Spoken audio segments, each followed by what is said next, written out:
السلام عليكم ورحمة الله وبركاته. بسم الله الرحمن الرحيم. اللهم صل وسلم وبارك على سيدنا محمد وعلى آله وصحبه أجمعين. يا صباح الخير على كل إخواتنا وحبايبنا ومتابعينا جوه مصر، وكل إخواتنا وحبايبنا ومتابعينا في الدول العربية. سموا بالله ووحدوا الله وصلوا على رسول الله حبيبنا وشفيعنا محمد. اللهم صل وسلم وبارك عليك يا حبيبي يا رسول الله. طبعا زي ما انتم شايفين الفيديو من عند الفراخ البيضاء الكبيرة، والنهارده عمر الفراخ 35 يوم. بسم الله ما شاء الله ولا قوة إلا بالله، كله بفضل ربنا ثم دعوات متابعينا المحترمين لنا. ربنا يطعمنا خير ويطعمكم ويصلح أحوالنا جميعا وييسر أمورنا جميعا، وربنا يخليكم ليا وتبقوا سند وظهر ودعم بعد ربنا سبحانه وتعالى. اخواتنا وحبايبنا في مصر واخواتنا وحبايبنا في كل دولة عربية، ربنا يصلح أحوالنا وأحوالكم جميعا، وكل سنة وأنتم طيبين، وربنا يعود علينا وعليكم الأيام بخير يا رب، ورمضان كريم علينا وعليكم وعلى الأمة الإسلامية والعربية. اللهم بلغنا رمضان لا فاقدين ولا مفقودين، اللهم امين يا رب العالمين. سموا بالله وصلوا على رسول الله. وزي ما انتم شايفين النهارده زي ما قلت لكم العمر 35 يوم. طبعا نزلت لكم الفيديو امبارح بتنظيف المكان، ظبطنا المكان، خفينا الضغط على نفسنا شويه، وظبطنا برده المكان احنا هنخف الضغط على نفسنا لما نيجي ننظف، وفي نفس الوقت نظافه لفراخنا. زي ما قلت لكم امبارح ضربنا عصفورين بحجر. الفضلات قبل ما تمشي من قدام اعزكم الله، بصوا بقى لغايه لما اخرج اذبح فضلات اعزكم الله. الفضلات الطبيعيه. احنا بنشوف الفضلات دي بصعوبه لان الارضيات البلاستيك واسعه، وكل الفضلات بتنزل بسرعه تحت، فلما بنشوف فضلات بصعوبه عماله بدور على فضلات تاني والله ما لاقيه، عماله ادور لكم مش لاقيه بصراحه يعني. بصوا يا جماعه الفضلات تحت نازله تحت، لو انتوا لاحظتوا الطبيعي في الارضيه تحت عشان مش عارفه اشوف لكم حاجه على وش الارضيه من فوق الا الحاجه اللي انا لسه وريها لكم بس. دي الطبيعي. لازم تهتمي بالحمام اول ما تخشي للفراخ تبصي على حمام فراخ. اول ما تخشي في كل فيديو بقول، في كل فيديو سواء كتاكيت صغيره سواء فراخ كبيره سواء اي نوع طيور عندك لازم تخشي تبصي على الحمام. وصدقوني واسمعوا كلامي، الموضوع ده مهم جدا جدا للناس اللي بتربي فراخ بيضه بالذات الفراخ البيضه بالذات. طبعا احنا حطينا زيت نعناع بقالنا يومين والازازه خلصت، والله حطيت النهارده برده الصبح بصور معاكم دلوقتي، يعني خلاص فاضل بتاع ساعه كده على المغرب. بصوا بالنهار فانا كنت حاطه بالليل وحطيت الصبح، وكانت الازازه خلصت جبت ازازه ثانيه وحطيت زيت نعناع. يا جماعه هنحط النهارده بس وربنا المستعان. احنا هنحط النهارده بس زيت نعناع وربنا المستعان، اللي هو بالليل، مش هحط بقى دلوقتي، اللي هو بالليل بس. الحمد لله والشكر لله، الف حمد وشكر لك يا رب. العطسه داخله دلوقتي خفت، والحاجه خفت، يعني البرد خف. كان الاول عطس والصوت شخفره كده، يعني خنفره كده عند الفراخ.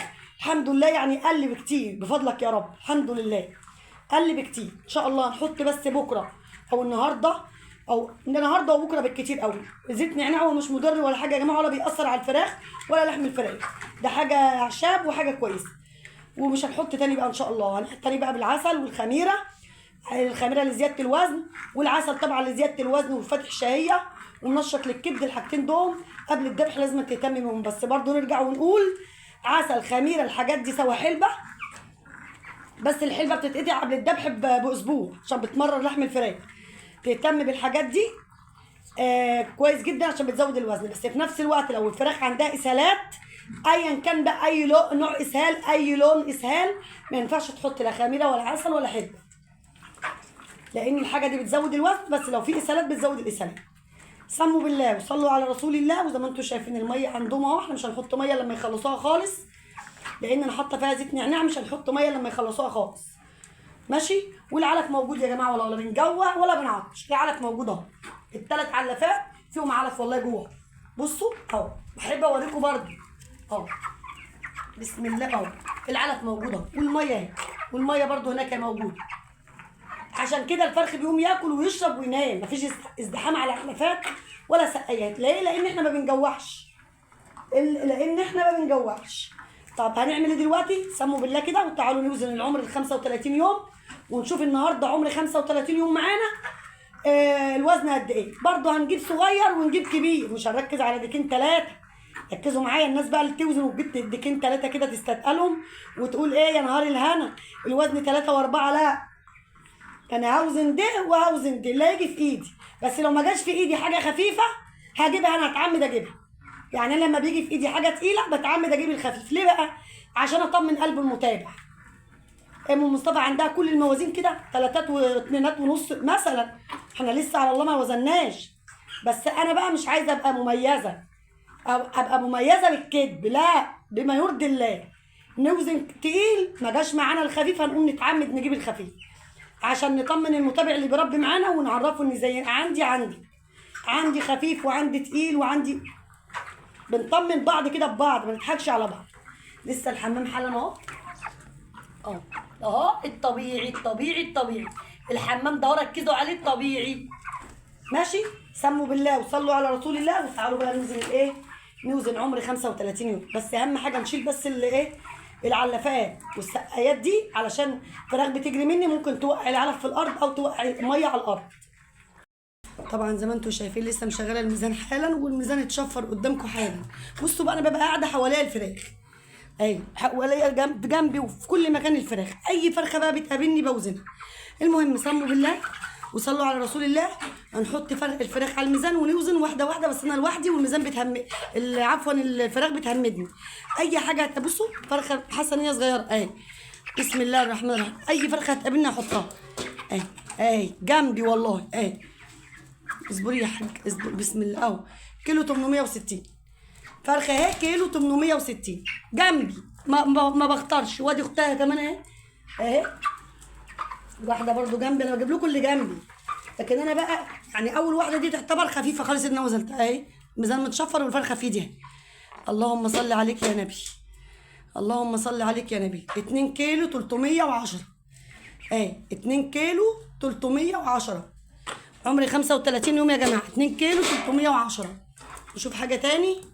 2 كيلو 605. استني يا حاجه اما اجي على ميزانك تاني اهي يا جماعه. 2 كيلو 605 اهي، 2 كيلو 605. اللهم صل عليك يا نبي. 2 كيلو 700، نقول 95، نقول 90. هي داخله على 2 كيلو 800، داخله على 2 كيلو 800. احنا 2 كيلو 795. اللهم صل عليك يا نبي. والنبي دي زيها 2 كيلو 2 كيلو 800 يا جماعه. يعني دي تعتبر زي والله اللي انا وزنتها قبلها على طول بالظبط اهي. 2 كيلو نقول 800 دي 2 كيلو 700. سبحان الله برضو 95. 3 فراخ اللي ورا بعض دول كانهم اخوات. لقيت واحده كتكوته كده جنبي و3 عقلي صغننه كده.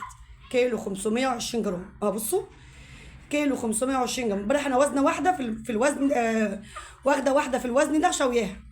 يعني هما كانوا 36، شويت واحده امبارح في الوزن ده. بصوا كله 520 جرام اهو. ووزنا لكم اول واحده كانت برضو صغيره. يعني انا خدت واحده امبارح شويتها، كانوا 36 بقوا 35. الصلاه على الصلاه، اللهم صل عليك يا نبي. 2 كيلو 960 جرام. يعني ديت 50، نقول 50 جرام كمان ولا 40 جرام كمان وتبقى 3 كيلو اهي. 2 كيلو 960 جرام. اللهم صل عليك يا نبي. ان شاء الله ولا قوه الا بالله، كله من فضلك يا رب. الله اكبر. اللهم صل عليك يا نبي، اللهم صل عليك يا نبي. عزيز يا نبي. 3 كيلو 230 جرام. 3 كيلو 230 جرام. يعني داخله على 3 كيلو وربع. 20 جرام كمان وتبقى 3 كيلو وربع اهو. 3 كيلو 230 جرام. اللهم صل عليك يا نبي. 2 كيلو 840 جرام. 2 كيلو 840 جرام. 2 كيلو 635 جرام. 2 كيلو 635 جرام. 2 كيلو 410 جرام او 15 جرام اهي. 2 كيلو 415 جرام. فراخ ديوك اللي قدامي بوزنه. فراخ دي فرخه اهي، وقبل كده وزنه فراخ اللي قدامي بوزنه. كل اللي انتوا شايفينهم ده فراخ. 3 اللي جنب بعض ده فراخ. هنوزن برضو واحده منهم وخلاص كده. نقول 2 كيلو 605 اهي. نقول 2 كيلو 605 بس كده.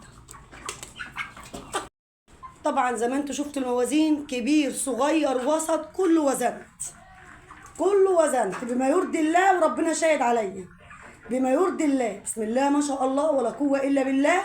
كل من فضلك يا رب. الحمد والشكر لك واليك وحدك لا شريك لك. الحمد والشكر لك يا رب. الف حمد والف شكر لك. اللهم صل وسلم وبارك على حبيبنا وشفيعنا محمد صلى الله عليه وسلم. الموازين كويسه جدا جدا.